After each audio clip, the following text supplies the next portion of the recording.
Rick Santorum is now, of course, one of the top three candidates since he came in basically tied for first in Iowa, just 8 votes behind Mitt Romney.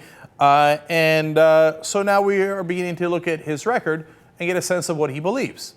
And we've been telling you the guy is quite crazy, and we've shown you a lot of things to prove our case on that, whether it's his comments about gays, comments about blacks, and the list goes on and on.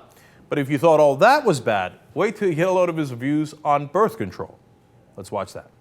I support, Title 10, I guess it is, and have voted for contraception and all that. I don't think it works. I think it's harmful to women. I think it's harmful to our society to have a society that says that, sex outside of marriage is something that should be encouraged or tolerated, particularly among the young. And I think it has, we've seen very, very harmful long-term consequences to a society. So birth control to me enables that, and I don't think it's a healthy thing for our country. So birth control has led to harmful effects in society. He's against birth control. Now, look, to be fair, as you saw there, he says, I'm not going because am I not merciful? I will not block your ability to get birth control through legislation.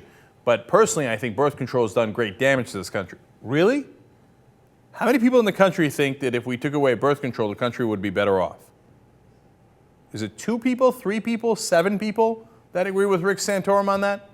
And by the way, does he really mean it that he's not going to legislate that opinion? Of course he doesn't. In fact, when he was talking to Jake Tapper of NBC News about the Supreme Court's 1965 ruling banning Connecticut's ability to limit contraception, he said, quote, "The state has a right to do that. I have never questioned that the state has a right to do that. It is not a constitutional right. The state has the right to pass whatever statutes they have. That's the thing I have said about the activism of the Supreme Court. They are creating rights, and it should be left up to the people to decide." So let me decipher that for you. You know what it means? He says, it's not a constitutional right, so states can decide that you don't have a right to birth control.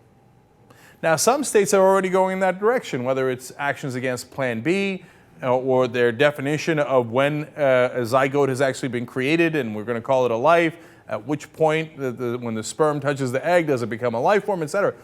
And so it has already blocked some forms of birth control on the state level. We'll see if that stands up to constitutional scrutiny. But if Rick Santorum gets his way, he thinks, no, states should be able to decide to ban any birth control if they want to. If California says, you know what, we want birth control, that's fine.